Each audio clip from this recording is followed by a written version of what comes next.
হে তরুণিয়া নওজোয়ান যুবকেরা, হে আমার মুরব্বিরা, বাবা রাসূলকে দিয়ে এই জন্য আল্লাহ নবীকে সুন্দর করে জিজ্ঞাসা করা হলো, আইয়ুন নাসি খায়রুন ইয়া রাসূলুল্লাহ, ইয়া রাসূলুল্লাহ, হাবিবাল্লাহ, সব থেকে কোন মানুষটা ভালো মানুষ হুজুর? হুজুর একবার খালি পরিচয় করিয়ে দেন। কোন মানুষটা? কথা বলে না। কোন মানুষটা? কথা বলছেন না কেন? কোন মানুষটা ভালো মানুষ? হুজুর সব থেকে ভালো মানুষ কোনটা? কোন মানুষটা ভালো মানুষ? হুজুর একবার খালি পরিচয় করিয়ে দেন। আল্লাহ নবী সেই সময় বললেন, ক্বাল লিমান ক্বাল আমরুহু ওয়া হাসুনা আমালুহু। আল্লাহ নবী বললেন, যার বয়সটা লম্বা হয়ে যাবে আর পাশাপাশি দেখবে আমলটা ভালো থাকবে। জোরে বলতে পারেন না? আরো জোরে হয় না? আল্লাহ নবী বললেন, বয়সটা যার লম্বা হয়ে যাবে পাশাপাশি আমলটা ভালো থাকবে, ওই মানুষটা আল্লাহর কাছে সব থেকে ভালো মানুষ। তার মানে বয়স হয়ে গেছে 70 বছর, বয়স হয়ে গেছে 80 বছর, বয়স হয়ে গেছে 90 বছর, বয়স হয়ে গেছে 95 বছর, তার মানে বয়সটা বেড়েছে, একটা দিক মিলে গেছে। কিন্তু বয়স হয়ে গেছে 90 বছর, লোকটা এখনো গোসলের ফরজ জানলো না। এখন বয়স হয়ে গেছে 85 বছর, লোকটা এখনো ওযুর ফরজ জানে না। বয়স হয়ে গেছে 80 বছর, লোকটা এক ওয়াক্ত নামাজ পড়ে না। এখন বয়স হয়ে গেছে 82 বছর, তার মুখেতে এখনো দাড়ি ফোটে না। বরং যখন সেলুনে গিয়ে একবার দাড়ি কাটতে যায়, সেলুনওয়ালাকে বলছে ফর্ম দিয়ে দাড়ি কাট। কিছু কথা বুঝতে পারছেন? কিছু কিছু বুড়ো লোক আছে না, দাঁড়ি রাখে না। আপনাদের এখানে সব বুড়ো লোকই তো দেখছি দাঁড়ি রেখেছে।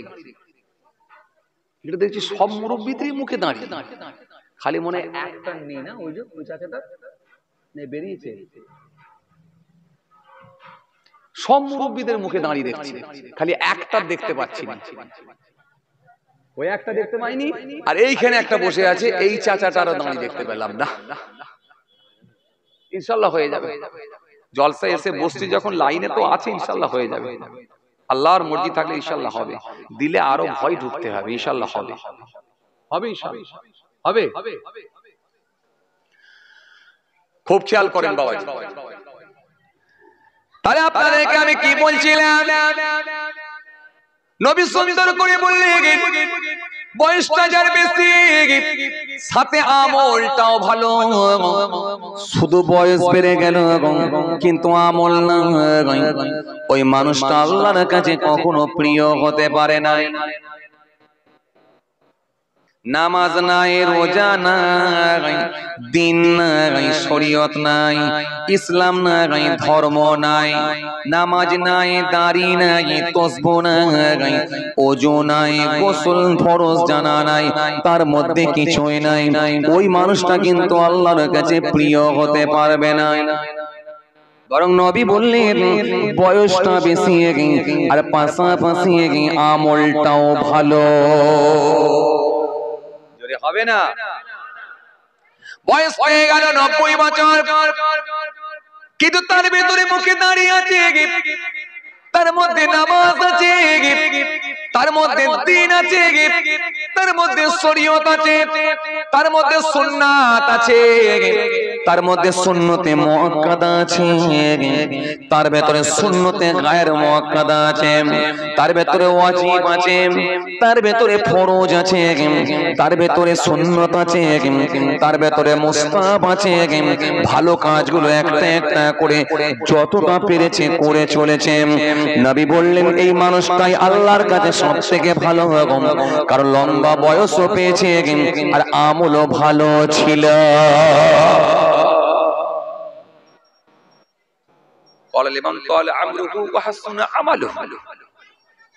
সবথেকে ভালো মানুষ সে যার বয়স বেশি, আমল ভালো।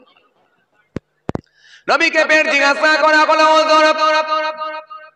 আইয়ুল আমাল আহাব্বু ইলাল্লাহি আযজা ওয়া জাল। ইয়া রাসূলুল্লাহ হাবিবাল্লাহ, আমলের ভিতরে সবথেকে ভালো আমল কোনটা? হুজুর একটুখানি আমাকে অন্তত বুঝিয়ে দেন, আমাদেরকে জানিয়ে দেন। শুনছেন মুরব্বিরা, শুনছেন সবথেকে ভালো আমল কোনটা হুজুর? কেন দাড়ি রাখা এটাও তো ভালো আমল, ভালো কাজ। সুন্নত মানা এটাও তো ভালো কাজ। ফরজ মানা এটাও তো ভালো কাজ। কিন্তু ফরজের ভেতরে অনেক আছে, নামাজ আছে, রোজা আছে, আওকাত থাকলে হজ আছে, যাকাত আছে। অনেক ফরজ খুঁজলে পাওয়া যাবে, অনেক ওয়াজিব খুঁজলে পাওয়া যাবে, অনেক মুস্তাহাব খুঁজলে পাওয়া যাবে, অনেক সুন্নতে মুআক্কাদা পাওয়া যাবে, অনেক সুন্নতে গায়ের মুআক্কাদা পাওয়া যাবে।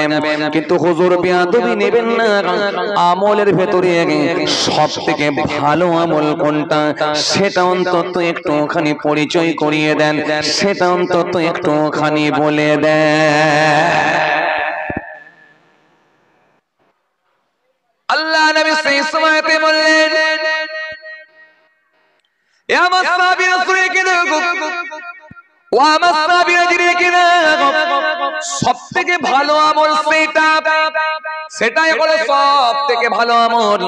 আমি রাসূলুল্লাহ সুন্দর করে বলি, সবথেকে ভালো আমল হলো সেই আমলটা, সেটা ক্বালা আসসালাতু আলা ওয়াক্তিহা, নামাজের সময় নামাজ পড়ে নেওয়া, এটাই হলো সবথেকে ভালো আমল। জোরে হবে না, আরো জোরে হয় না। আল্লাহ নবীকে জিজ্ঞাসা করা হলো, হুজুর সুম্মা আইয়ু, তারপরে কি হুজুর? নবী বলল ক্বালা বিরুল ওয়ালিদাইনি, মা বাপের সেবা করা, মা বাপের খেদমত করা, এটাও হলো ভালো আমল। জোরে বলবেন না, কি আমার কথা নয়, নবী থেকে ধার করে আপনাদেরকে দিচ্ছি। আমি কোথা পাবো? মা বাপের সেবা করে। একটু আগে বলছিলাম না, শ্বশুর শাশুড়ি নিয়ে বুঝাচ্ছিলাম না, মা বাপ নিয়ে বুঝাচ্ছিলাম না, দেখেন সে আবার বাম্মার সেবা করা, এটা ভালো আমল। আল্লাহ নবীকে জিজ্ঞাসা করা হলো, হুজুর তারপরেরটা কি বলেন? আল্লাহ নবী বললেন, আল্লাহ নবীকে জিজ্ঞাসা করা হলো, হুজুর সুম্মা আইয়ু, তারপরে কি বলেন?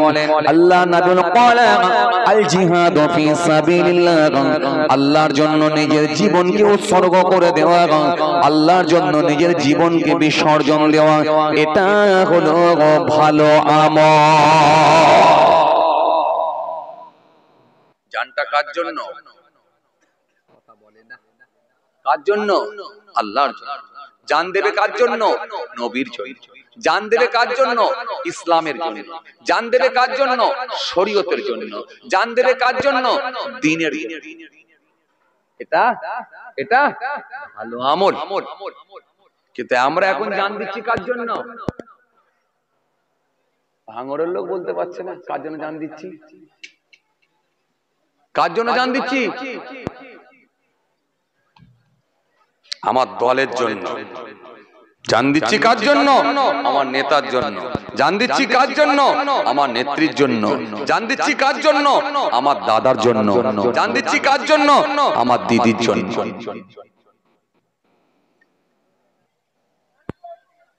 দিয়ে একটা ভালো রাজনীতির ঝান্ডা সুন্দর করে একেবারে কি বলে উপরে ছড়িয়ে দিয়ে, ভালো করে বিছিয়ে দিয়ে, কিছু ফুল টুল মেরে দিয়ে, ব্যাস অমর রহে মরে শহীদ হয়ে গেল।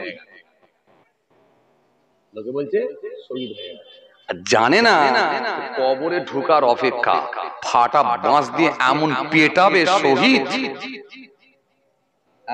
ফেরেশতা এমন পেটাবে মারের হাফ টাইমও দেবে না। শহীদ, শহীদ কাকে বলে জানিস? হ্যাঁ, শহীদের দরজা কত জানো? যে ব্যক্তিটা নিজের জীবনকে আল্লাহর জন্য উৎসর্গ করে দিয়েছে, এই মানুষটার কোনো টেনশন নেই, এই মানুষটা জান্নাতি হয়ে যায়। সুবহানাল্লাহ। হ্যাঁ জি, আল্লাহর জন্য জীবন দিয়েছে, তার গোসলের প্রয়োজন হয় না। এই মানুষটাকে আমার আল্লাহ কবুল করে নেয়, এই মানুষটার ওই ক্ষত চেহারাটাকে নিয়ে আমার আল্লাহর ডাকে সাড়া দেয়, ইসলামের জন্য, দ্বীনের জন্য, কলেমার জন্য নিজের জীবনকে আল্লাহর রাস্তায় দিয়ে দিয়েছে, এই মানুষটাকে আমার আল্লাহ সব বেড়া পার করিয়ে আল্লাহর জান্নাতে দিয়ে দেয়। হাদিসে এসেছে, এত সহজ নয়, কথা বুঝতে পারছেন? আর আমরা কি বলি? শহীদ হয়ে গেছে। ইন্নাল ইসলাম ইয়াহদি মা কানা ক্বাবলা ওয়া ইন্নাল হিজরাতা তাহদি মা কানা ক্বাবলা ওয়া ইন্নাল হজ্জ ইয়াহদি মা কানা ক্বাবলা।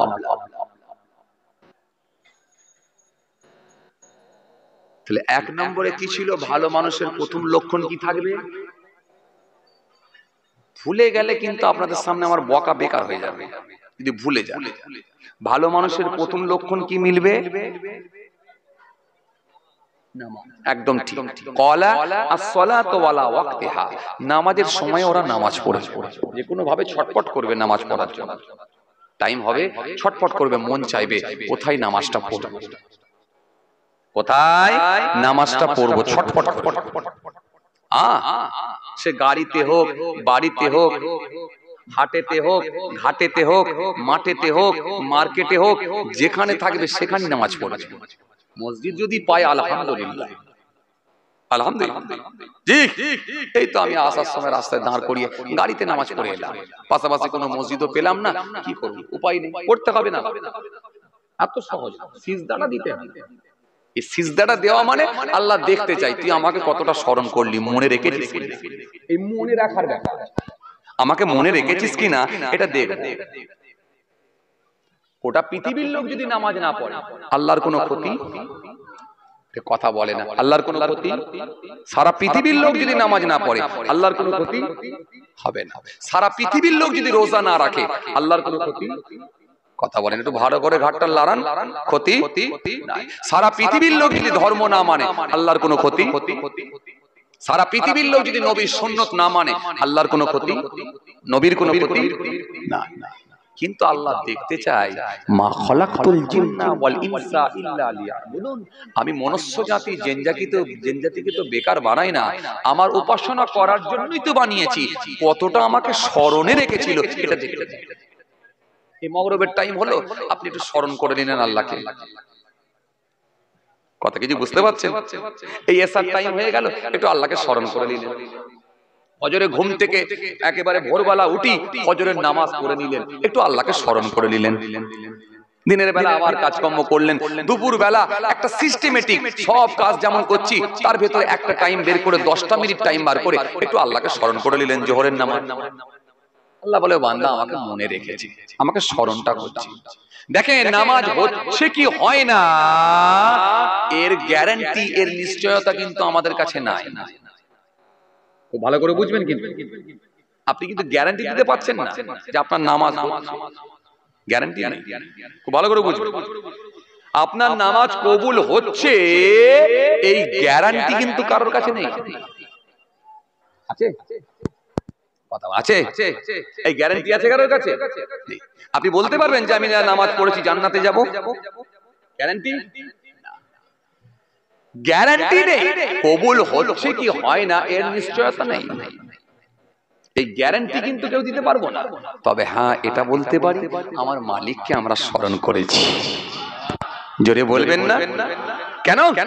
নামাজ ওই নামাজ রাসূল বলেছেন, সল্লু কামা রাআইতুমুনি উসাল্লি, যেমন আমাকে নামাজ পড়তে দেখো ওই রকম ভাবে তোমরা নামাজ পড়ো।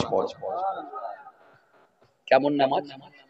সাহাবায়ে কেরামকে দুশমনের দল তীর নিক্ষেপ করেছিল, আপনাদের জানা আছে, এই ওয়াজ শোনা আছে। শরীরে এসে তীর ঢুকে গেল। অন্য সাহাবী বলছেন, সালাম ফেরানোর পর অন্য সাহাবী বলছেন, ভাই আপনার শরীরে তো তীর নিক্ষেপ করেছে দুশমনের দল, এই তীরটা কি টেনে বের করবো? বলে না, তীর টেনে বের করবেন না, কারণ তীর টেনে যদি বের করলেন আমি সাহাবী সহ্য করতে পারবো না। আর একবার নামাজে দাঁড়িয়ে যাই, নামাজে দাঁড়ালে তীর টেনে বের করবেন। কেন? আমি যখন নামাজ পড়ি আমার তো মনটা আল্লাহর দিকে চলে যায়। আমি কোরআন শরীফ যখন পড়ি এত সুন্দর তেলাওয়াত আর এত সুন্দর অর্থ বুঝে মনটা পুরো ওই দিকে চলে যায়। শুনছেন? শুনছেন? আর একবার নামাজে দাঁড়ালে তারপর তীর টেনে বের করবে, আর একবার নামাজে দাঁড়িয়ে গেলেন, তীর টেনে বের করলেন, ডান দিকে বাঁ দিকে সালাম ফিরিয়ে দিয়ে সাহাবী আবার পাশের ভাইকে জিজ্ঞাসা, ভাই তীর টেনে বার করলেন? হুজুর তীর টেনে বের করেছি সাহাবী, আপনার তীর টেনে বের করে নিয়েছি ভাই। তীর টেনে বার করেছেন? আল্লাহু আকবার। আমি নামাজ পড়ছিলাম, এত তৃপ্তি, এত মজা, এত অনুভূতি আমার মধ্যে এসেছিল, আমি বুঝতে পারলাম না কখন তীর লাগলো, আর বুঝতেও পারলাম না কখন তীর টেনে বের করা হলো। কি নামাজ? বুঝে যাচ্ছে কথা? এই কথা কিছু বুঝে যাচ্ছে? এই বুঝে যাচ্ছে কথা কিছু? এটা নামাজ পড়েছিলেন সাহাবীরা, এটা নামাজ পড়েছিলেন। এর পরেও আল্লাহর নবী বলছেন, সাল্লু কামা রাআইতুমুনি উসাল্লি, যেমন আমাকে নামাজ পড়তে দেখো, আয় আমার সাহাবীরা তেমন নামাজ পড়ো।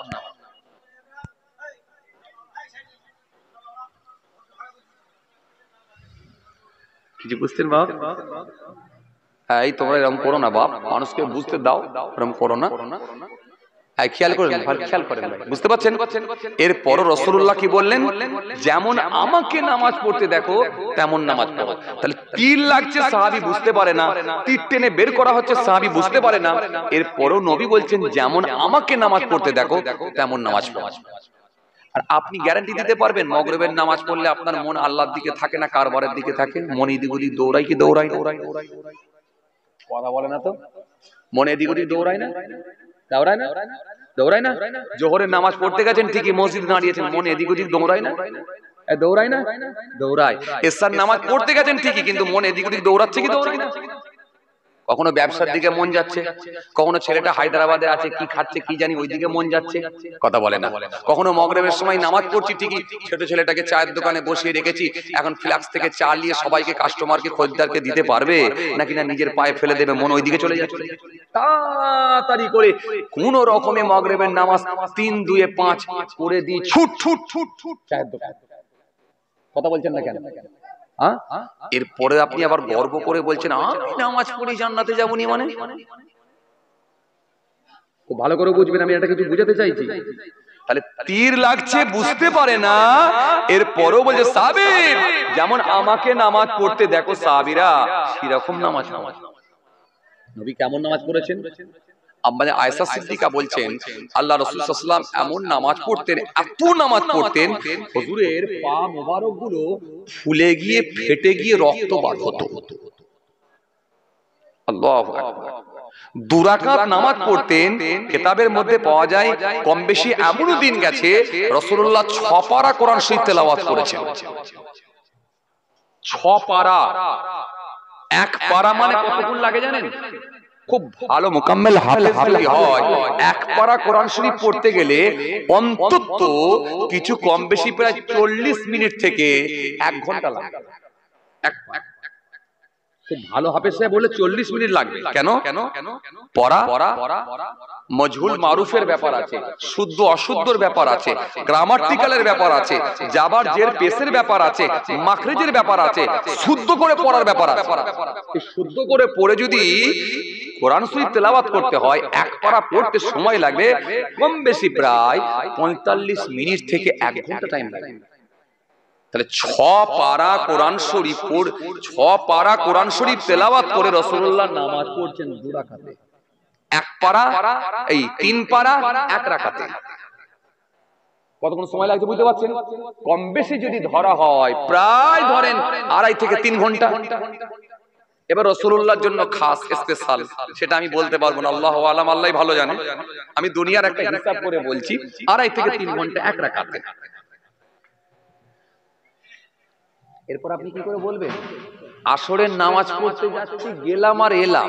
কথা বলেন, কথা বলেন, কথা বলেন, গেলাম আর এলাম 5 মিনিটও সময় দিচ্ছি না। এই কিয়াম, এই রুকু, এই সিজদা, ব্যাস এই কিয়াম, এই রুকু, এই সিজদা হয়ে গেল, ডান দিক বাঁ দিকে সালাম ফিরিয়ে দিয়ে বেরিয়ে গেল। আপনি কি করে গর্ব করে বলছেন আমি যা নামাজ পড়ছি জান্নাতে যাব? আপনাকে কি বললাম, জান্নাতে যাব নামাজ পড়ে এই গ্যারান্টি কিছু নেই। আল্লাহর দয়া না হলে কোনো ব্যক্তি জান্নাতে যেতে পারবে না। একমাত্র তিনি দয়া করে যদি মাফ করেন, ক্ষমা করেন, তবেই উপায় আছে। তবে হ্যাঁ, সেটা কি? এই যে নামাজটা যে আপনি আদায় করছেন পড়ছেন, তবু আল্লাহ ইচ্ছা করলে মাফ করতে পারেন। যাক, আমার বান্দা আমাকে স্মরণ করেছে, অন্তত নামাজটা পড়েছে। যতটা পারা যায় শুদ্ধভাবে সঠিকভাবে পড়ার চেষ্টা করা। আর আল্লাহ এটা বলতে পারে, সেটা আল্লাহ আলাম, আল্লাহর ইচ্ছা, যে বান্দা আমাকে যাক স্মরণ করেছে, তবু একটা চান্স আছে, একটা চান্স আছে। চান্সটা কেমন আপনাদের সামনে একটু বোঝাই, খুব ভালো করে বুঝবেন, ঠান্ডা বেরেনে বুঝবেন। স্টুডেন্ট হলো তিনজন। কয়জন? তিনজন। টিচার কজন? একজন। মাস্টার একজন। মাস্টার বলল, মাস্টারমশাই বলল, এই ছেলে, স্টুডেন্ট, ছাত্র, তোমরা তিনজনে আগামীকাল এই পদ্য, এই কবিতাটা মুখস্থ করে আসো। শুনছেন কথা? এই পদ্য, এই কবিতা মুখস্থ করে আসবে। জি স্যার, জি স্যার, জি স্যার। পরদিনে তিনটে ছেলে গেল। এখন মাস্টারমশাই জিজ্ঞাসা করছে, হ্যাঁ মুখস্থ করেছিস? এই বেটা মুখস্থ করেছিস? ছেলে মুখস্থ করেছিস? জি স্যার করেছি। বলতো বলতো। এখন যখন বলেছে বলতো, তখন ছেলেটা এবারে পড়া শোনাচ্ছে। আতা গাছে তোতা পাখি, ডালিম গাছে মৌ, হিরে দাদার মরমরে তান, ঠাকুর দাদার বউ। Very good, very good, very good. সাইটে যা, সাইট। ভালো বলেছে, সাইটে যায়। এখন আর একটা স্টুডেন্টকে বলছে, তুই বলতো। সে বলছে, স্যার বলবো। হ্যাঁ বল।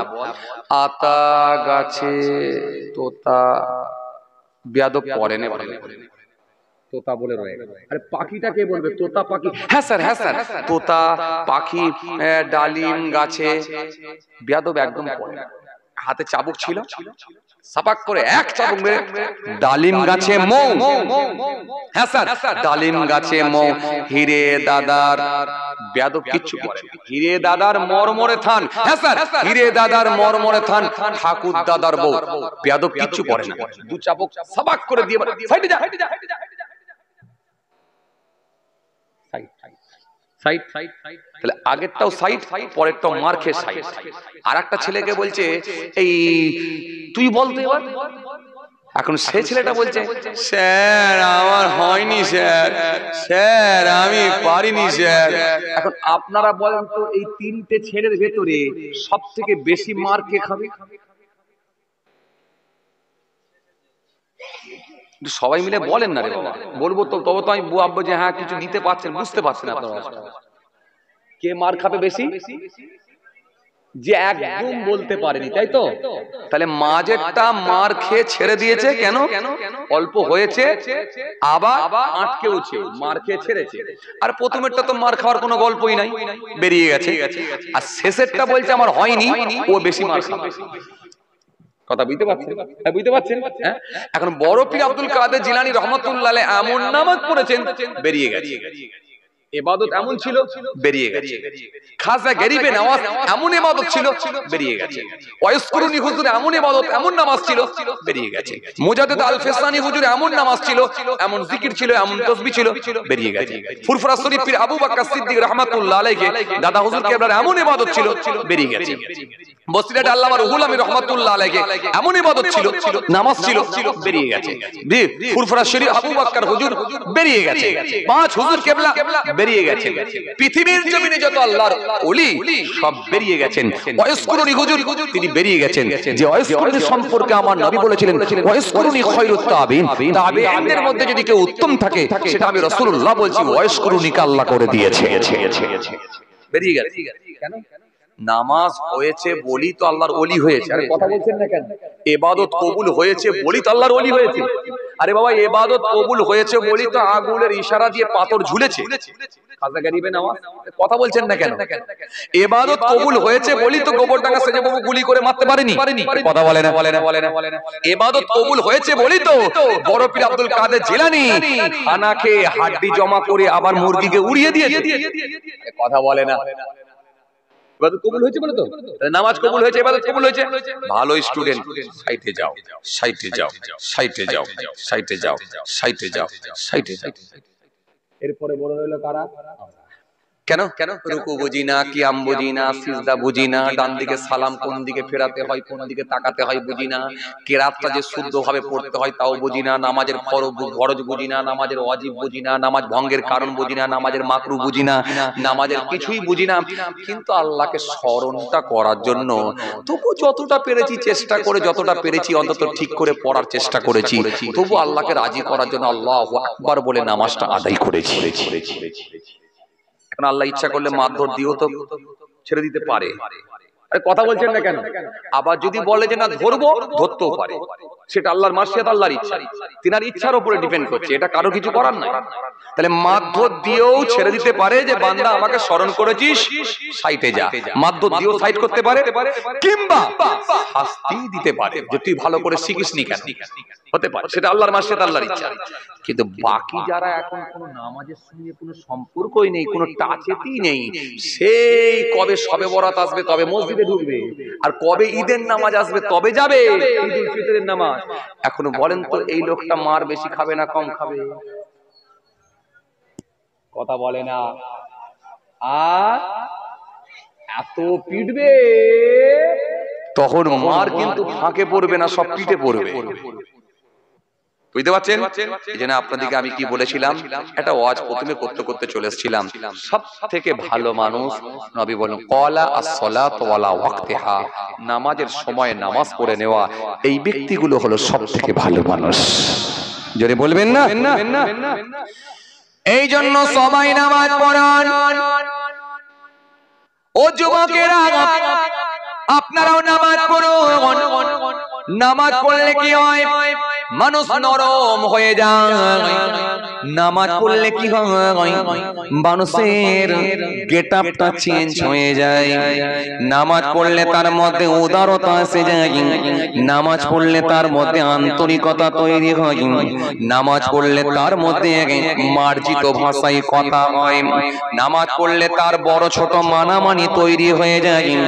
নামাজ পড়লে বড়দেরকে ভালোবাসা, বড়দেরকে শ্রদ্ধা করা, ছোটদেরকে স্নেহ করা, এটা শিখে যায়।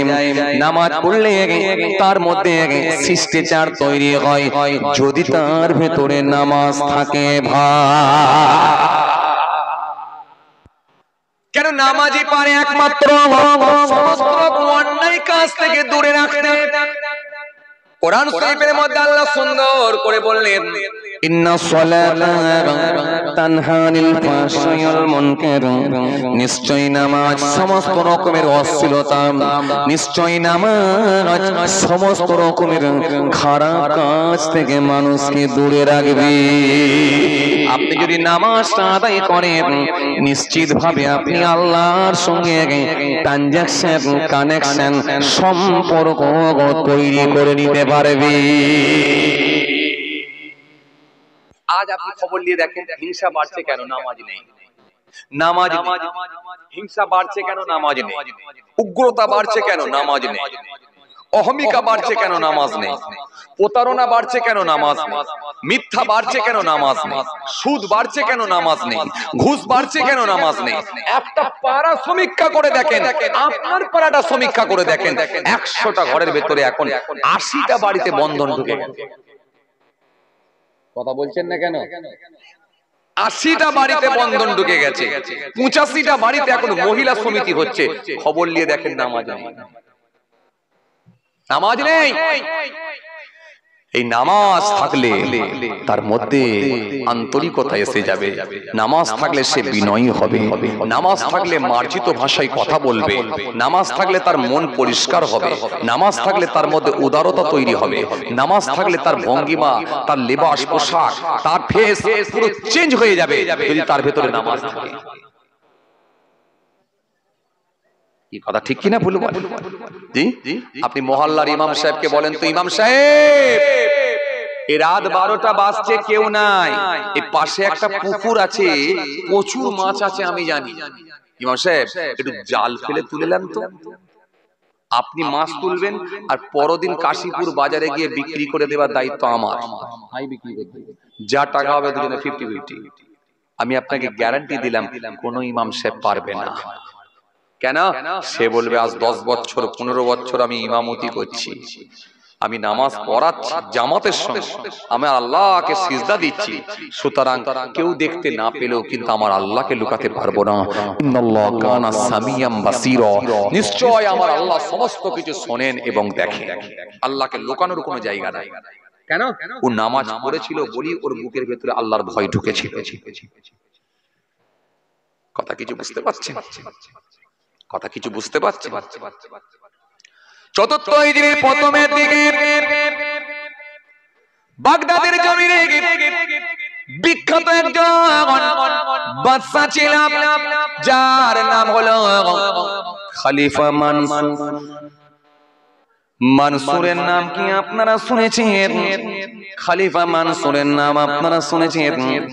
বাগদাদের জমিনে একজন বিখ্যাত বাদশা ছিলেন, বিখ্যাত খলিফা ছিলেন। ওই সময়ে ওই পিরিয়ডে মস্ত বড় একজন আল্লাহর মাহবুব বান্দা, যার নাম হলো হযরত জাফর সাদিক রাহমাতুল্লাহ আলাইহি, মস্ত বড় আল্লাহর মাহবুব বান্দা ছিলেন। শুধু তাই নয়, তিনি কে ছিল জানেন? আল্লাহ নবী সাল্লাল্লাহু আলাইহি সাল্লামের চাচাতো ভাই ছিলেন। আল্লাহ নবী সাল্লাল্লাহু আলাইহি সাল্লামের সম্পর্কে চাচাতো ভাই ছিলেন। আর হযরতে শেরে খোদা আলী যে বংশের মানুষ, ওই বংশেরই মানুষ ছিলেন। জোরে বলতে পারেন না? আরো জোরে হয় না? ওই বংশেরই মানুষ ছিলেন। জি, ওর আলী, যে আলীর সম্পর্কে আমার নবী বলেছিলেন, আনা মাদিনাতুল ইলম ওয়া আলিউম বাবুহা, আমি হলাম বিদ্যার শহর, আমি হলাম ইলমের শহর, সেই শহরের দরজা হলো হযরতে আলী। জোরে বলবেন না? আরো জোরে বলবেন না?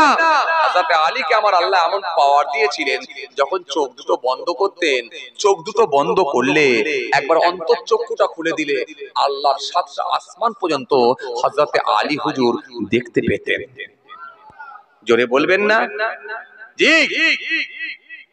হযরতে আলী রাদিয়াল্লাহু তাআলা যে বংশের মানুষ, একই বংশের মানুষ হযরতে জাফর সাদিক রাহমাতুল্লাহ আলাইহি, অস্তবর আল্লাহর মাহবুব বান্দা।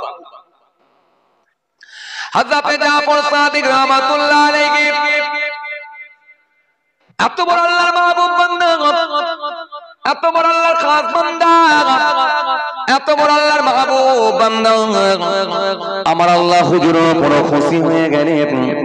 যতদিন যায় হুজুরের চাহিদা সুনাম বেড়ে যায়, হুজুরের জনপ্রিয়তা বেড়ে যায়, মানুষজন হুজুরের কাছে যায়, দৌড়ে দৌড়ে হুজুরের কাছে যায়, হুজুরের কাছে যায় কিছু নসিহত শুনবো, হুজুরের কাছে যায়।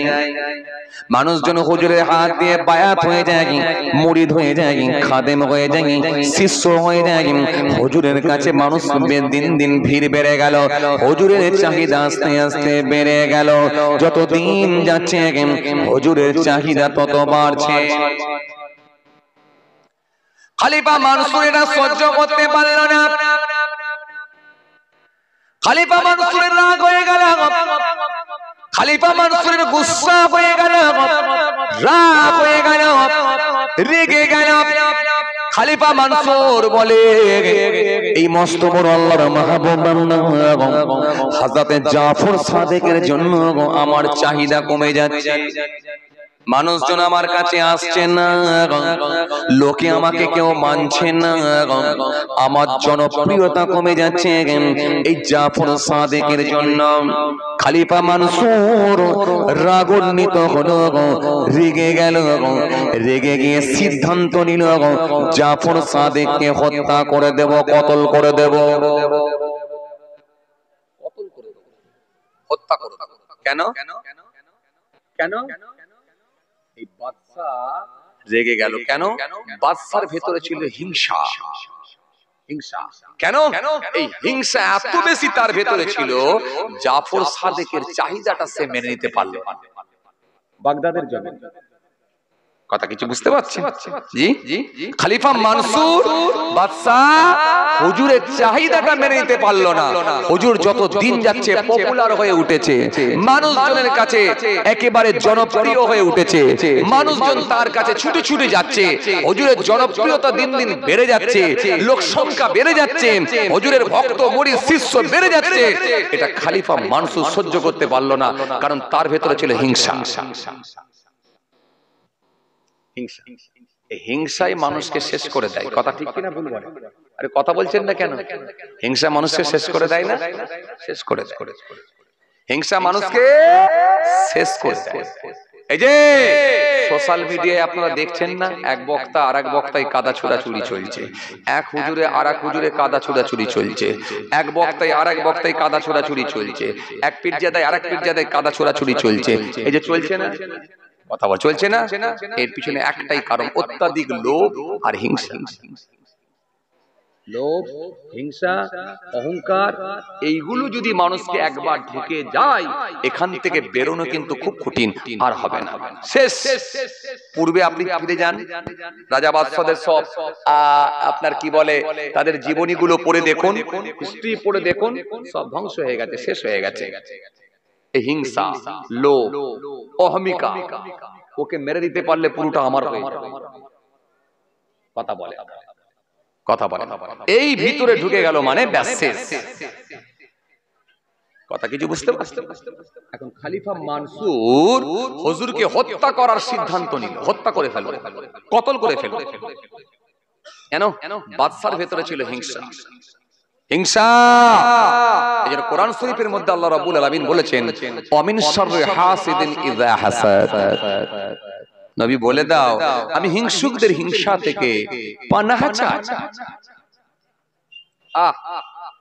যেন কোরআন শরীফের মধ্যে আল্লাহ রাব্বুল আলামিন বলেছেন, ওয়াদ্দা কাসীরুম মিন আহলিল কিতাব লাউ ইয়ারুদ্দুনাকুম মিন বা'দি ঈমানিকুম কুফার হাসাদাম মিন ইনদি আনফুসিহিম মিন বা'দি মা তাবাyyana লাহুমুল হক ফাআফু ওয়াসফাহু হাত্তা ইয়াতুল্লাহু বিআমরিহি ইন্নাল্লাহা আলা কুল্লি শাইইন কাদির। কোরআন শরীফের মধ্যে আল্লাহ রাব্বুল আলামিন বললেন, কি বললেন? তোমরা একটা সম্প্রদায় আর একটা সম্প্রদায়কে যেন বিদ্রুপ করো না। হতে পারে বিদ্রুপকারীদের চেয়ে তারা উত্তম। তুমি যে কোনো কমিউনিটির হতে পারো, যে কোনো জাতির হতে পারো, যে কোনো গোত্রের হতে পারো, যে কোনো ধর্মের হতে পারো, তুমি তোমার ধর্মটাই মেনে চলো, কিন্তু অন্য জনের ধর্ম নিয়ে কারোর বিরোধিতা করতে যেও না। কাউকে যেন তুমি বাজে কমেন্ট করো না, কাউকে যেমন তুমি বিদ্রুপ করো না।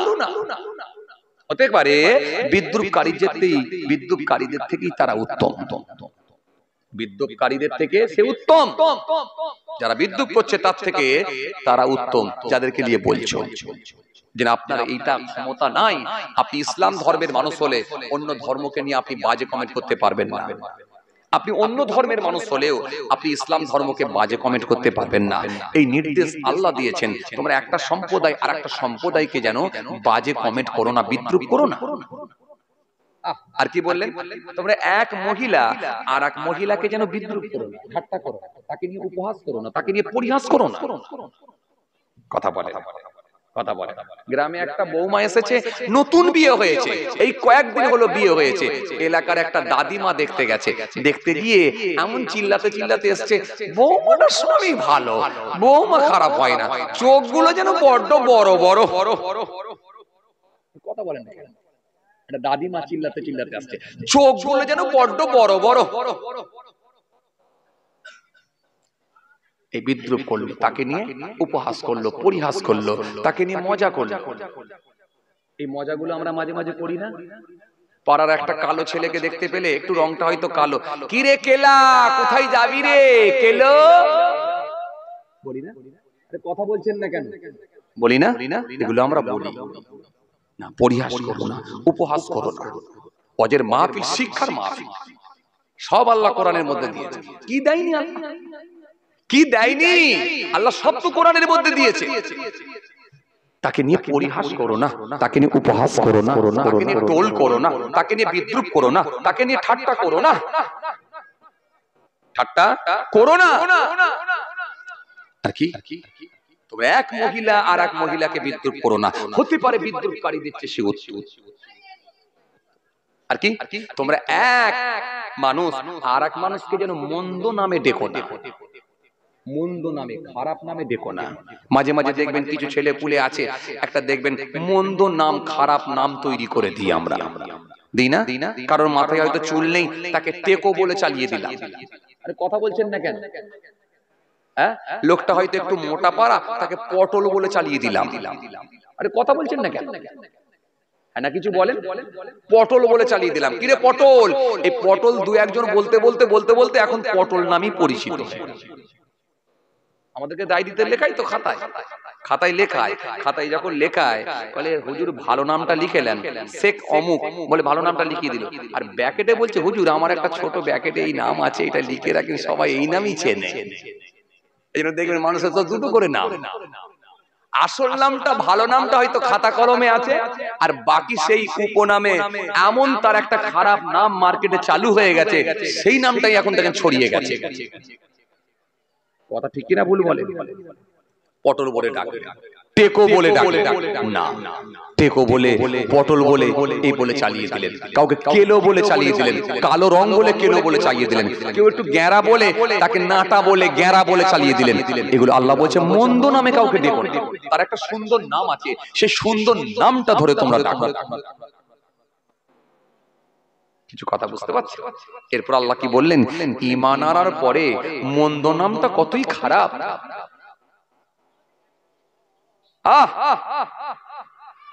ঈমান আনার পরে মন্দ নামটা কত খারাপ নাম। সূরা হুজরাতের মধ্যে আল্লাহ রাব্বুল আলামিন আয়াত দিয়ে পৃথিবীর মানুষকে সতর্ক করে দিলেন, ঈমান আনার পরে কাউকে যেন মন্দ নামে ডেকো না,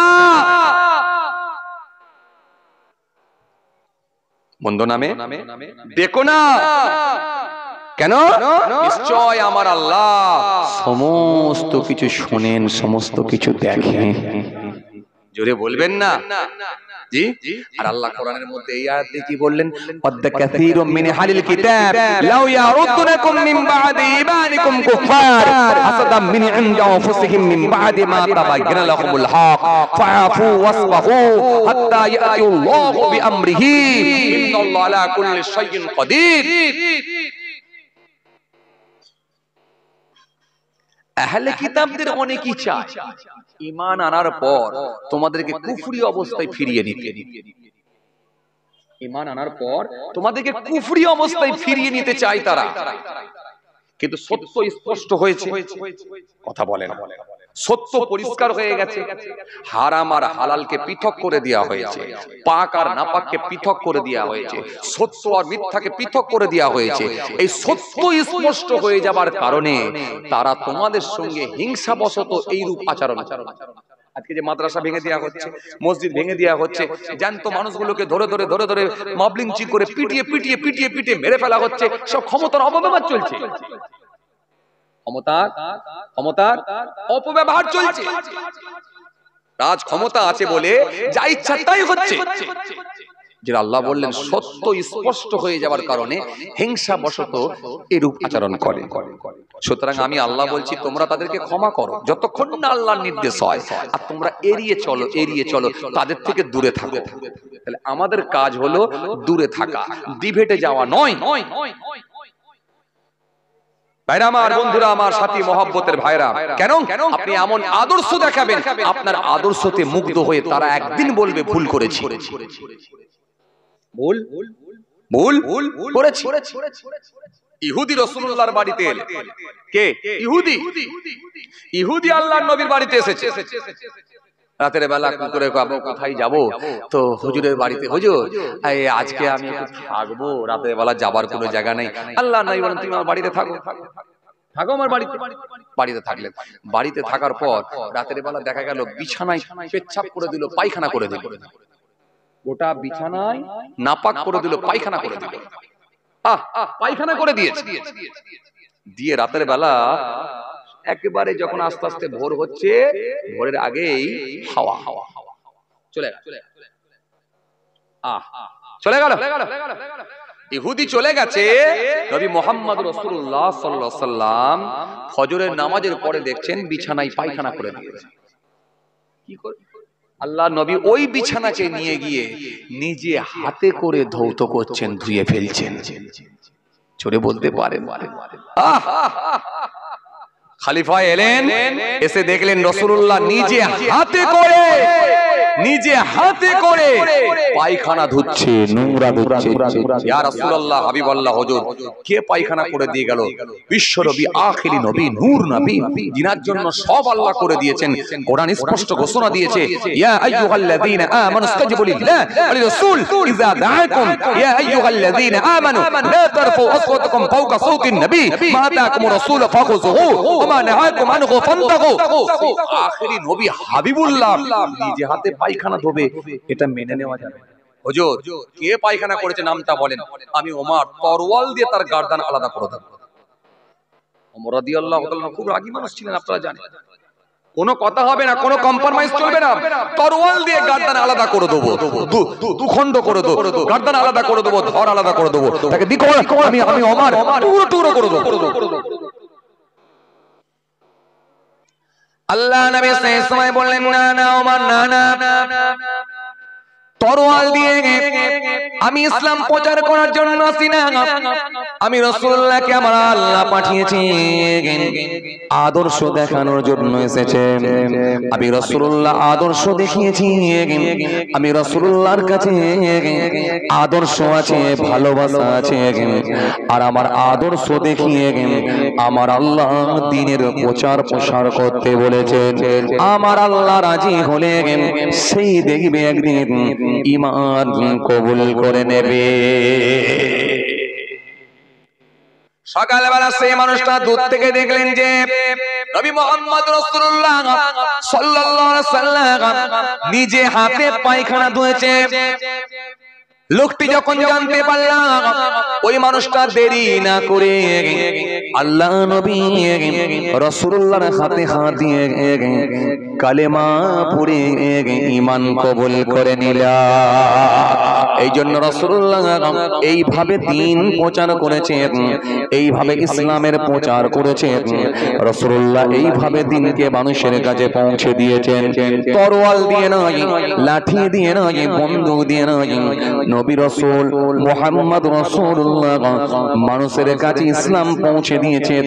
এইভাবে নবীর আদর্শের কাছে বেঈমানরা পর্যন্ত মুগ্ধ হয়ে গিয়ে আল্লাহ নবীর হাতে হাত দিয়ে কালেমা পড়ে ঈমান কবুল করে নিয়েছি। কথা কিছু বুঝতে পারছেন বাবাজি? হ্যাঁ, তাহলে আপনাদের সামনে আমি কি কথা বোঝাতে চাইছিলাম? তাহলে আল্লাহর নবী বলেন, আল্লাহ পাক রব্বুল আলামিন কি বললেন সুন্দর করে আমার আল্লাহ জানিয়ে দিয়ে বললেন, বান্দা হিংসা বশত তোমাদের সঙ্গে এই রূপ আচরণ করো, খবরদার তোমরা ভালো ব্যবহার করো, আর কি তোমরা এড়িয়ে চলো, তাদের থেকে দূরে থাকো যতক্ষণ না আল্লাহর নির্দেশ হয়। নিশ্চয় আমার আল্লাহ সমস্ত কিছু শোনেন, দেখেন। নিশ্চয় আমার আল্লাহ ক্ষমা করে দেবেন, মাফ করনে ওয়ালা আমার আল্লাহ। চলে এই হিংসা আজকের দিনে কাদা ছোড়াছুড়ি বড্ড চলছে, কাদা ছোড়াছুড়ি বড্ড বেশি চলছে। এই জায়গাগুলো থেকে আমাদেরকে বেরিয়ে আসতে হবে। মানুষ, আপনি আলেম হন, মাওলানা হন, হুজুর হন, বক্তা হন, পীর সাহেব হন, পীরজাদা হন, যেই সাহেবই হন কেন, মানুষ আপনাকে ফলো করবে, কথা ঠিক কিনা বলেন? এই কাদা ছোড়াছুড়ি থেকে আমাদেরকে বেরিয়ে আসতে হবে। আল্লাহ আমাদের সকলকে বোঝার তৌফিক দেন। জোরে বলি আল্লাহুম্মা আমিন। চলুন, এই কথা বলতে বলতে আমি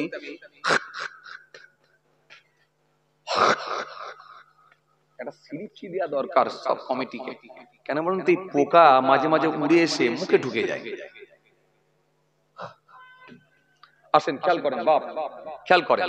আমি যেখান থেকে ছাড়লাম খুব ভালো করে লক্ষ্য করেন যে খলিফা মানসুরের কথা বলছিলাম। মনে আছে আপনাদের? এই মনে আছে আপনাদের? মনে আছে? খলিফা মানসুরের কথা বলছিলাম। বলতে বলতে আমি এতদূর চলে এসেছিলাম। আমি আবার ওই দিকে ফিরে যাচ্ছি, খেয়াল করেন। তো মানসুর, খলিফা মানসুরের রাগ বেড়ে গেল, গুসা বেড়ে গেল। রাগ, কথা বলেন, রাগ রাগ বেড়ে গেল, গুসা বেড়ে গেল। খলিফা মানসুরের যখন রাগ বেড়ে গেল, গুসা বেড়ে গেল, খলিফা মানসুর আর সহ্য করতে পারল না। উজিরকে ডেকে বলল, উজির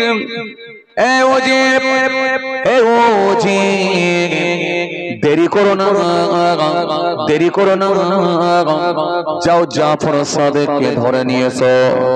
জাফর সাদেককে আমি এখনই তরোয়াল দিয়ে দুখানা করে দেব, তার মাথাটা আলাদা করে দেব, ধড়টা আলাদা করে দেব। আমি আমি বাদশাহ, তাকে আমি আলাদা করে দেব ধড়টা। কারণ এই জাফর সাদেকের জন্য আমার চাহিদা মানুষের কাছে কমে গেছে।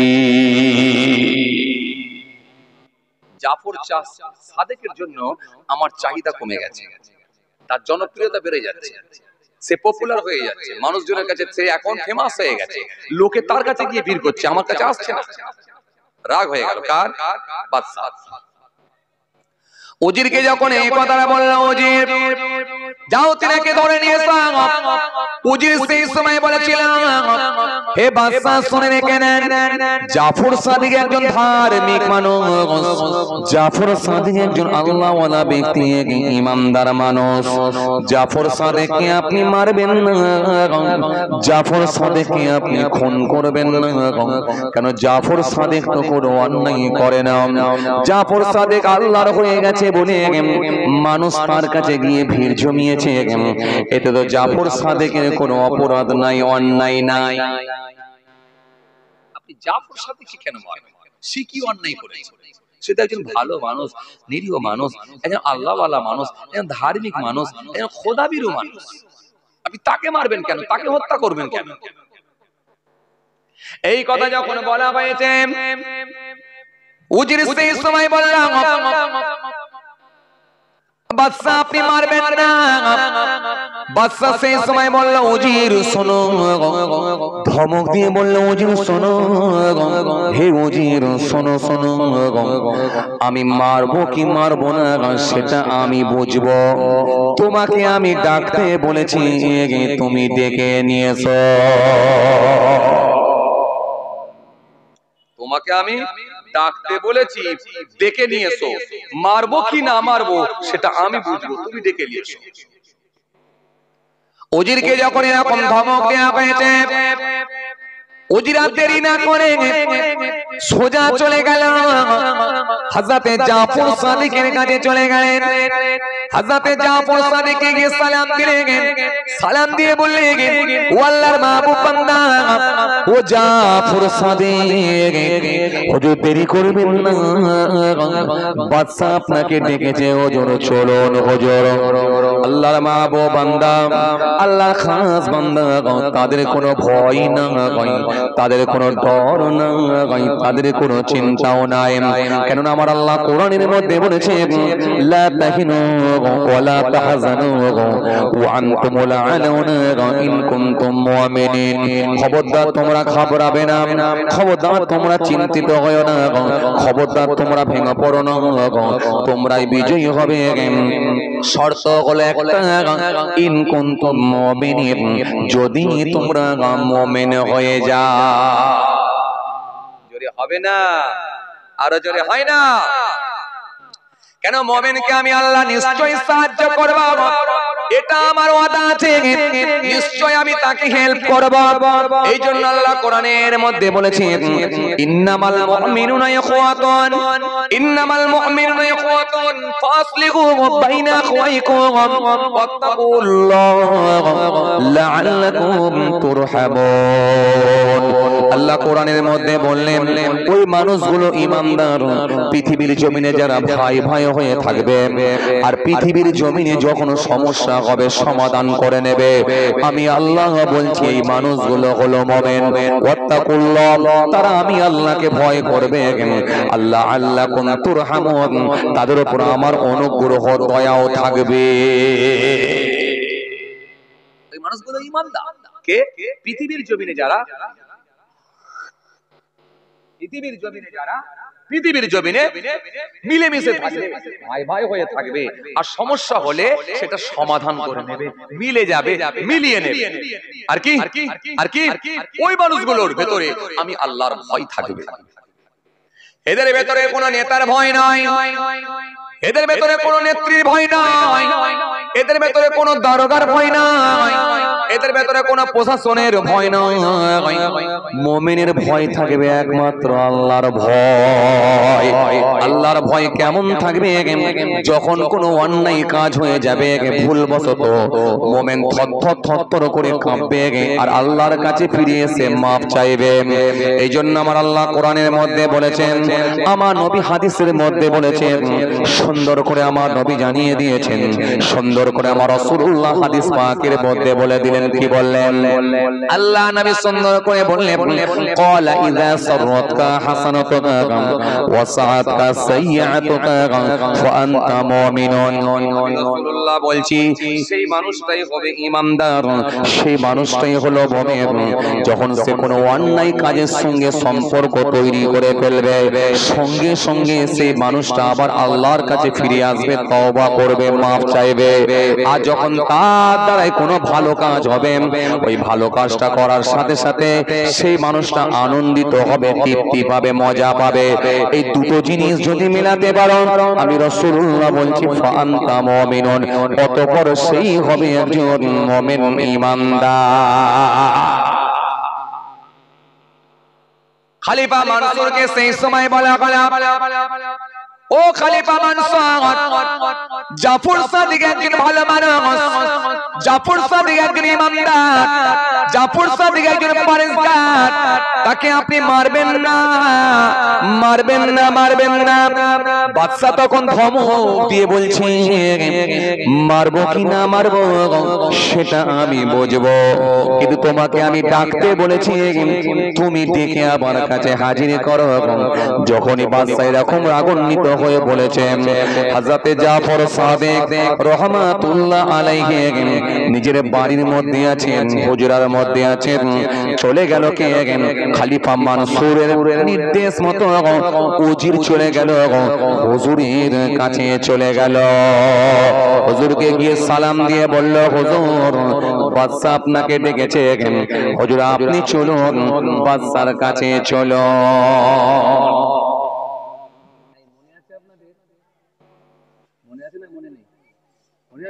সেই দেখেন, মনে করেন ছেড়ে এসেছে, কে বলেছিলাম? খলিফা মানসুর। মনে আছে আপনাদের? মনে আছে? আগে হত্যা করবে জাফর সাদিককে। কেন? আমার সম্মান কমে যাচ্ছে হুজুর থাকায়, আমি কতল করব, হত্যা করব। মনে আছে আপনাদের? এই জায়গা থেকে ছেড়েছিলাম, আবার ফিরে গেলাম, কতল করে দেবো, হত্যা করে দেবো। এখন উজির গিয়ে সালাম দিয়ে বললেন, কি বললেন? হুজুর, আপনি চলুন, বাদশা আপনাকে ডেকেছে, বাদশা আপনাকে ডেকেছে, আপনি বাদশার কাছে চলুন। আল্লাহর মাহবুব বান্দা, আল্লাহর খাস বান্দা হযরতে জাফর সাদিক রাহমাতুল্লাহ আলাইহি, তিনি গায়ে জুব্বা খানা পরে, মাথায় পাগড়ি খানা লাগিয়ে টুকটুক টুকটুক করে বাদশার দরবারের দিকে অগ্রসর হলেন। হেঁটে হেঁটে হেঁটে হেঁটে চলে যাচ্ছেন কোথায়? বাদশার দরবারের দিকে। বাদশার দরবারের দিকে হেঁটে হেঁটে চলে যাচ্ছে। বাদশার দরবারের দিকে যখন হুজুর আগিয়ে গেলেন, এদিকে বাদশা সবাইকে ডাকলাম, শিষ্যদের ডাকলো, প্রজাদের ডাকলাম, জল্লাদকে ডাকলাম, জল্লাদকে ডেকে বলে দিল, জল্লাদ, যখনই দেখবে জাফর সাদিক গেটের মধ্য দিয়ে ভেতরে প্রবেশ করবে, অমনি আমি আমার মাথার টুপিটা খুলে ফেলবো, আমার মাথার তাজটা, আমি মুকুটটা খুলে ফেলবো, টুপিটা খুলে ফেলবো। যখনই আমি খুলে ফেলবো, অমনি জল্লাদ তুমি আগিয়ে গিয়ে গর্দানে এক তলোয়ার মারবে, মুন্ডুটা আলাদা করে দেবে, ধড়টা আলাদা করে দেবে, বাকিটা আমি খলিফা মানসুর সামলে নেব। দরবারে সবাই জানে যে এক্ষুনি বাদশা হুজুরকে মুন্ডু উড়িয়ে দেবে, এক্ষুনি হুজুরকে কতল করে দেবে, সবাই জানে। বাদশার অর্ডার, বাদশার অর্ডার মানে আর কিছু করার নাই। একেবারে সমস্ত শিষ্যরা রেডি হয়ে গেছে, গোল করে দাঁড়িয়ে আছে। বাদশার যত সব শিষ্যরা সবাই গোল করে দাঁড়িয়ে আছে, জল্লাদ ও কাত্তার নিয়ে রেডি হয়ে আছে। হুজুর আসবে জাফর সাদিক, আর বাদশা খালি তার মুকুটটা, তার টুপিটা, তার পাগড়িটা খালি একবার মাথা থেকে খুলবে, খোলার সাথে সাথে গর্দান উড়িয়ে দেওয়া হবে। এখনই মেরে দেওয়া হবে, ফিনিশ করে দেওয়া হবে, কোনো কথা চলবে না। হযরতে জাফর সাদেক আস্তে আস্তে আসছেন। আল্লাহ মাহবুব বান্দা, আল্লাহ খাস বান্দা, যারা আল্লাহর হয়ে যায় আল্লাহ স্বয়ং তাদের হয়ে যায়। মাল্লাহুল মাওলা ফালাহুল কুল, বান্দা যখন আল্লাহর হয়ে যায় কুল মাখলুকাত তার গোলাম হয়ে যায়। যে বান্দা আল্লাহর হয়ে যায় আমার আল্লাহর ওয়াদা আছে আমার সাহায্য তার কাছে যায়। জোরে হয় না, আরো জোরে হয় না। খাজা গরিব নওয়াজ একবার আগুলে ইশারা দিয়েছেন, পাথর ঝুলে গেছে, আনা সাগরের ধারে গিয়ে লুটা ধরেছে, পানি উঠে এসেছে। এইরকম পৃথিবীর জমিনে যত আল্লাহর মাহবুব বান্দাদের জীবনী পড়ে দেখবেন তাদের উপরে আমার আল্লাহর সাহায্য, আমার আল্লাহর সাহায্য তাদের উপরে ছিল। ঈমানদার মুমিন সবসময় আল্লাহর উপর নির্ভরশীল। কথা বুঝতে পারছেন? এরা যারা ঈমানদার হয়ে যাবে তাদের কোনো ভয় নাই, ডর নাই, চিন্তা নাই, কোনো টেনশন নাই। পৃথিবীর জমিনে যদি মেরেও দেয় কিচ্ছু হবে না, কিচ্ছু হবে না। কবি তুলসীরাম দাস বললেন, তুলসী जब जग में आए तुम रहे जगह से ऐसी करनी कर चले सो जग रखे। বাংলা কবি বললেন, যখন জন্ম তুমি নিয়েছিলে ভবে তুমি মাত্র কেঁদেছিলে হেসেছিল সবে, জীবন হবে পরিতে গঠন মরণে হাসিবে তুমি কাঁদিবে ভুবন। জোরে বলতে পারেন না? আরো খুশি মনে হয় না? আরো জোরে হয় না? কথা কিছু বুঝতে পারছেন বাবাজি? ব্যাস, কোনো টেনশন নেই, মেরে দিলেও কিছু হবে না, শহীদ হয়ে যাবে। দিনের জন্য ইসলামের জন্য জীবন দিয়েছে এরকম বড় বড় আল্লাহর মাহবুব বান্দারা, কথা ঠিক কিনা বলুন? বড় বড় আউলিয়া কিরাম সব জীবন দিয়েছে আল্লাহর জন্য, দিনের জন্য, ইসলামের জন্য জীবন দিয়েছে, নিজেদের জীবনগুলোকে আল্লাহর রাস্তায় উৎসর্গ করে দিয়েছে, বিসর্জন দিয়েছে। কথা ঠিক কিনা বলুন? জি। আর আমরা এখন জীবন দিচ্ছি কার জন্য? নেতাদের জন্য। আল কতল ওয়াল মাকতুল হুমা ফিন্নার। যে মারলো, যাকে মারলো, দুজনের ঠিকানা জাহান্নাম। কিছু কথা বুঝতে পারছেন? আল কতল ওয়াল মাকতুল হুমা ফিন্নার। যে মারলো, যাকে মারলো, দুজনের ঠিকানা জাহান্নাম। সাহাবায়ে কিরামেরা বলছে, হুজুর একজন তো মারলো আর একজন তো মরে গেল, তো দুজনের ঠিকানা কেন জাহান্নাম হবে হুজুর? একজন হোক, যে মেরে দিয়েছে সে হোক, যে মরে গেল সেও জাহান্নামে যাবে কেন? আল্লাহর নবী বললেন, দেখো এই একটা দল করতো আর ও একটা দল করতো, এরও আশা আকাঙ্ক্ষা ছিল সুযোগ পেলে বেটাকে আমি মারবো। কথা কিছু বুঝতে পারেননি? এরও আশা আকাঙ্ক্ষা ছিল সুযোগে পেলে বেটাকে আমি মারবো, আর ওরও আশা আকাঙ্ক্ষা ছিল সুযোগ পেলে আমি মারবো। তো দুজনে তো আর একসঙ্গে মরতে পারে না, ওরা ছিল চারজন, এরা একই ছিল একজন, মেরে দিয়েছে। কিন্তু নিয়ত খারাপ ছিল, সুযোগে পেলে আমিও মারবো, কারণ ইও একটা আলাদা দল করবে। এটা আল্লাহর জন্য নয়, এটা দুনিয়ার জন্য করেছে। এই দুনিয়ার জন্য, ইনকামের জন্য, পয়সার জন্য, দলকে টিকিয়ে রাখার জন্য করেছে। এই জন্য আমি রাসূল বলছি, দুজনের ঠিকানা জাহান্নাম। পুরো ক্লিয়ার কাট কথা বলা, কথা কিছু বুঝতে পারেননি? বুঝতে পারছেন? আর আমরা কি বলি, মরে অমর হয়ে গেছে, মরে শহীদ হয়ে গেছে। একটু যে ঝান্ডা, যে দলের লোক, সেই ঝান্ডাগুলো একটু বেঁধে দিলাম, দিয়ে একটু মিছিল করে ঘুরিয়ে দিলাম, দিয়ে মনে হচ্ছে যেন একেবারে জান্নাতে পাঠিয়ে দিলাম নাকি? না বাবাজি না। আসেন ইসলামের জন্য, দিনের জন্য ফিরে আসেন, ফিরে আসেন, দিনের জন্য হোক, ইসলামের জন্য হোক, শরীয়তের জন্য হোক, বেঁচে যাবে। আর যদি মিছিলে যেতে হয় শেষ কাতারে দাঁড়াবেন। কি বললাম? মিছিলে যদি যেতে হয় শেষ কাতারে দাঁড়াবেন, নেতাকে সবসময় আগে দেবেন। কথা মনে বোঝে না? এটা বুঝতে পারছেন কিছু কথা? নেতাকে সবসময় দলের মিছিলের আগে দেবেন। কেন? যা ঝড়ঝাপটা যাক বাবু তোমার উপর দিয়ে যাক, আমি পিছনে আছি। কিন্তু এখানে কি হচ্ছে, নেতা তো খুঁজেই পাওয়া যাচ্ছে না, সে তো সিকিউরিটি নিয়ে ঘুরে বেড়াচ্ছে, আর সাধারণ লোক মিছিল করতে গিয়ে মরে যাচ্ছে। দে ডান্ডা করে দেবো ঠান্ডা, লড়তে হবে লড়তে হবে, মরতে হবে মরতে হবে। ভাই সকল, তোমাদের পুকুরের পার বাঁধিয়ে দেওয়া হবে, গ্রামে 3টে করে টিউবকল দেওয়া হবে, বছরে তোমাদেরকে কি বলে পুকুরের পার বাঁধিয়ে দেওয়া হবে, তোমাদেরকে ঘর দেওয়া হবে, কে বলছে তোমাদেরকে এনআরসি দেওয়া হবে, তোমরা আমাদেরকে ভোটটা দেবে। এনআরসি দেওয়া হবে, ভোটটা আমাদেরকে দেবে। এ বলছে আমরা তোমাদেরকে অনুদান দেবো, আমাদেরকে ভোটটা দেবে। চলছে কথা বলে যে 17 কিলো গায়ের ওজন, হাতে লাঠি নিয়েছে 27 কিলো ওজন। উড়ি সর্বনাশ, ঠেলে দিলে উল্টে পড়ে যাবে। নাম দিয়েছে হিম্মত আলী। খুব বিপদ ভাই, খুব বিপদ, খুব বিপদ না। এই জন্য আপনাদেরকে একটা ভালো কথা শেখালাম, সেটা কি, মিছিলের সবসময় পেছনে থাকবেন। যে নেতার জন্য লড়াইয়ে যাবেন, সে নেতাকে বলবেন তুমি ভাই আগে থাকো, তবে ময়দানে যাব, তুমি না থাকলে কিন্তু যাচ্ছি না। কথা বললেন? চলুন, এর থেকে বেশি কিছু বলতে পারি না, আমি রাজনীতির লোক না, আমি শুধুমাত্র জাস্ট কোরআন হাদিস দিয়ে কিছু শিক্ষামূলক আলোচনা বলার জন্য আল্লাহ আপনাদের খেদমতে পাঠিয়েছেন, এসে হাজিরে দিয়েছি। চলুন আমি ফিরে যাই যেদিকে চেয়েছিলাম। কোথায়? জাফর সাদেককে হত্যা করা হবে, মনে আছে তো আপনাদের? মনে আছে, জাফর সাদেককে হত্যা করা হবে। বাদশা একেবারে সবাইকে সাজিয়ে রেখেছে, একেবারে জাওলাত রেডি আছে, একেবারে কাপ্তানি রেডি, এখনই জাফর সাদেককে হত্যা করা হবে। খালি মুকুটটা, তাজটা, টুপিটা, মুকুটটা খালি খুলে ফেলবে, ফুললি হত্যা হয়ে যাবে। কিতাবের মধ্যে পাওয়া যায়,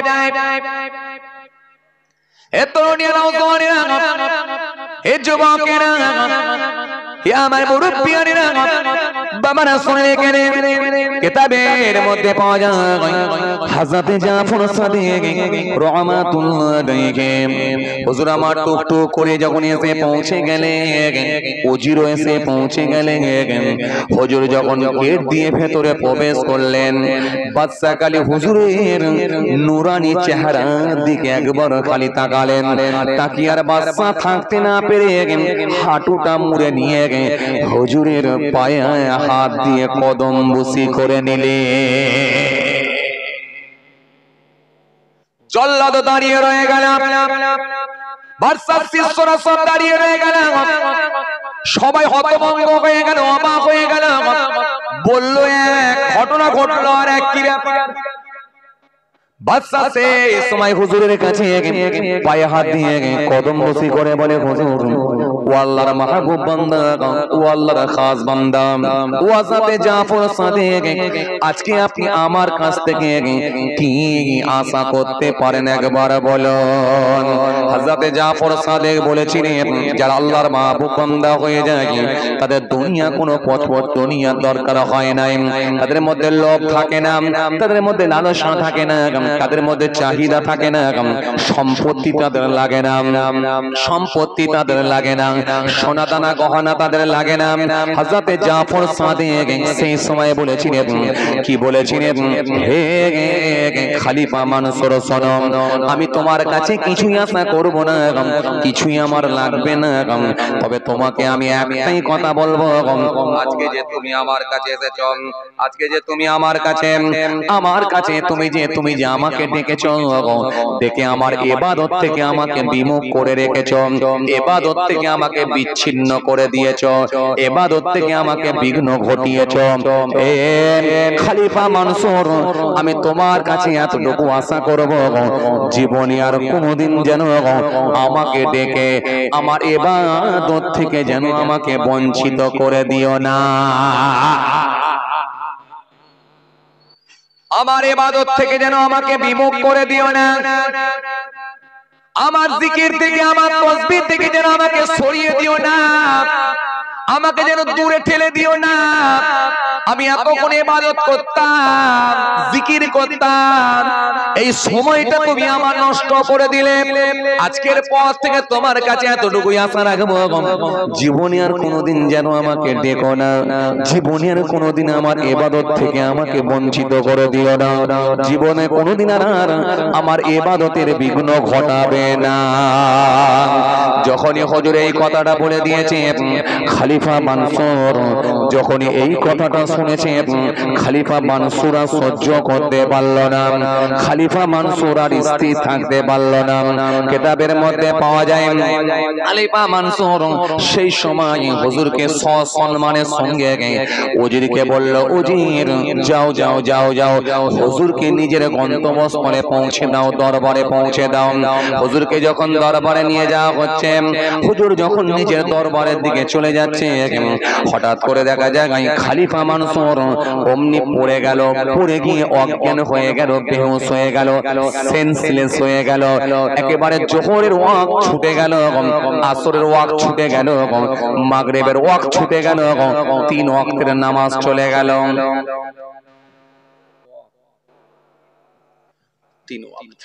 3 ওয়াক্তের নামাজ ছুটে গেল, 3 ওয়াক্তের নামাজ শেষ। এমন অজ্ঞান হয়েছে জোহরের আগে থেকে নিয়ে মাগরিব পর্যন্ত কোনো হোশ নাই। ডক্টর এসে গেছে, সমস্ত রকমের ট্রিটমেন্ট হচ্ছে, মাথায় পানি দেওয়া হচ্ছে, কিন্তু হুজুরের কোনো হোশ নাই। মাগরিবের নামাজের পরে কিন্তু বাদশার কোনো হোশ নাই। মাগরিবের নামাজের পরে হঠাৎ করে দেখা যায় বাদশার হোশ ফিরে এলো। বাদশার যখন হোশ খানা ফিরে এসেছে, দরবারে সমস্ত মানুষ জিজ্ঞাসা করলো, হুজুর জিজ্ঞাসা করলো, এ বাদশা, ও বাদশা শোনেন শোনেন, আপনি খলিফা মানসুরকে যখন পাঠিয়ে দিলেন, খলিফা মানসুর আপনি শোনেন, আপনি যখন জাফর সাদিককে যখন আপনি পাঠিয়ে দিয়েছিলেন, জাফর সাদিককে আমি সাথে করে নিয়ে যাচ্ছিলাম, ওই সময় আপনি অজ্ঞান হয়ে গেলেন কেন? আপনি তো ছিলেন সুস্থ মানুষ, আপনার শরীরখানা ছিল সতেজ, শরীর তো আপনার ভালো ছিল, সুস্থ মানুষ ছিলেন, আপনি অজ্ঞান হয়ে গেলেন কেন? ব্যাপারটা কি? আপনি কেন অজ্ঞান হয়ে গেলেন? বাদশা সেই সময় বলেছিল, শোনো, বাদশা সেই সময় বলেছিল, শোনো হে আমার দরবারের শিষ্যরা, শুনে রেখে দাও, হে উজির শুনে রেখে দাও, হে জল্লাদ শুনে রেখে দাও, আমি অজ্ঞান হয়ে যাবার কারণ একটা, আমি আল্লাহর ওলির সঙ্গে লেগেছিলাম, বিয়াদবি করেছিলাম, বিয়াদবি করে বুঝতে পেরেছি কি ক্ষতি হতে পারে। এই জন্য আমি তোমাদেরকে নির্দেশ করি, বাবা জীবনে কতদিন যতদিন বেঁচে থাকবে, কোনদিন আল্লাহওয়ালা ব্যক্তিদের সঙ্গে যেন আর লেগো না। এ উজির শুনে রাখো, জেনে রাখো, এ শিষ্যরা শুনে রাখো, জেনে রাখো, শুনে রাখো, আজকে অজ্ঞান হয়ে যাবার কারণটা একবার শুনে রাখো। হযরতে খলিফা, আমি খলিফা মানসুর হত্যা করব বলে রেডি হয়েছিলাম। হযরতে জাফর সাদিক যখন জাফর সাদিক তিনি যখন আমার গেট দিয়ে ভেতরে প্রবেশ করেছিলেন, অমনি দেখলাম জাফর সাদিক জাফর সাদিকের সঙ্গে বিরাট বড় একটা সর্প আছে, সাপ আছে। ওই বিরাট সর্পটা, সাপটা তোমরা কেউ দেখতে পাও না, ওটা হলো ভয়ঙ্কর অজগর সাপ। এটা তোমাদের চোখে পড়ে না, তোমরা কেউ জানো না, কিন্তু আমি খলিফা মানসুর দেখতে পাচ্ছি না। ওই ভয়ঙ্কর সাপটা আমার দিকে মাথা উঁচু করে, মাথা হিলিয়ে হিলিয়ে হিলিয়ে হিলিয়ে বলছে, হে বাদশা মানসুর শুনে রেখে দাও, জেনে রেখে দাও, আজকে যদি তুমি জাফর সাদিককে হত্যা করো, কতল করে দাও, আমি এই বিরাট সর্প তোমাকে এখনই দংশন করব, কামড়াবো, এই পৃথিবী থেকে তোমার নাম নিশানা মুছে দেব। এ আমার শিষ্যরা শোনো, উজির আমি যখন এটা দেখলাম আমি ভয় পেয়ে গেলাম, ভয় পেয়ে গিয়ে থাকতে না পেরে হুজুরের পায়ে হাত দিয়ে কদম বসি করলাম, কদম বসি করে মাপ চাইলাম, হুজুরকে সসম্মানের সঙ্গে পাঠিয়ে দিলাম। কিন্তু হুজুর তো চলে গেল, কিন্তু ওই ভয় আতঙ্ক আমার কাটে না। ওই ভয় আতঙ্ক আর আমার ভেতর থেকে কাটলো না। আমি হঠাৎ করে অজ্ঞান হয়ে গেলাম। 3 ওয়াক্তের নামাজ আমার ছুটে গেল। আমি বুঝতেই পারলাম না আমার ভেতরে কি ভয় ভীতি ঢুকেছিল। এজন্য আমি বুঝতে পেরেছি যারা আল্লাহর মাহবুব বান্দা হয়ে যায় তাদের দায়িত্ব সাহায্য করার দায়িত্বটা স্বয়ং আল্লাহ নিজেই নিয়ে নেয়। ভাইরা আমার, বুঝতে পারছেন তো? এজন্য শুরুতে কি বলেছিলাম, এই মাহফিল থেকে আল্লাহওয়ালা মানুষ তৈরি হয়েছে। যারা প্রথমে ছিলেন শুনেছেন, প্রথমে যখন এসেছিলাম তো খালি ইউটিউবার দেখতে পেয়েছিলাম। আলহামদুলিল্লাহ পুরো প্যান্ডেল ভর্তি, আলহামদুলিল্লাহ, মাশাআল্লাহ, আলহামদুলিল্লাহ। এখন আপনাদের সামনে আলোচনা করবেন সকলেরই পরিচিত আলহামদুলিল্লাহ পশ্চিমবঙ্গের আলহামদুলিল্লাহ একজন খ্যাতনামা বক্তা ওয়াইজিন, আল্লাহ শুকর, আমাদের অত্যন্ত প্রিয় ভাইজান, আমাদের সকলের অত্যন্ত কাছের মানুষ, খুব ভালো ওয়াইজিন, আল্লাহ শুকর, জনাব হযরত আলহাজ মাওলানা হেজবুল্লাহ সাহেব আকুনজি। আপনারা সকলেই চেনেন, আল্লাহ শুকর, মাশাআল্লাহ, খুব ভালো ওয়াইজিন, খুব ভালো আলোচনা করেন। আপনারা সুন্দর সুন্দর আলোচনা শুনবেন। যে যেখানে আছেন সকলে চলে আসবেন, আখিরি মোনাজাত করে যাবেন। সকলে একবার উচ্চ আওয়াজে তাকবীর লাগান, নারায়ে তাকবীর। আরো জোরে দেন নারায়ে তাকবীর, আরো জোরে দেন নারায়ে তাকবীর, আরো জোরে দেন নারায়ে তাকবীর। সিলসিলা মুজাদ্দিদ জামাত দাদা পীরের হক সিলসিলা নার দিবে। সকলকে একবার মোহাব্বতে সালাম দি, আসসালামু আলাইকুম। আমার কথাবার্তায় কেউ কষ্ট পেলেন নাকি? কষ্ট পেলে আল্লাহর রাস্তায় মাফ করবেন। হয়তো প্রথমে একটু বকাবকি করে ফেলেছি, কিছু মনে করবেন না বাবাজি, কথা বুঝতে পারছেন। পরিবেশটা এত খারাপ লাগছিল না, তাই বলে ফেলেছিলাম, হয়তো কিছু মনে করবেন না। যাই হোক, পীরের আওলাদ হিসাবে কিছু সময় আলোচনা করেছি। সকলে আমার জন্য দোয়া করবেন, আমি আপনাদের জন্য দোয়া করি। সকলকে সালাম দিই, আসসালামু আলাইকুম।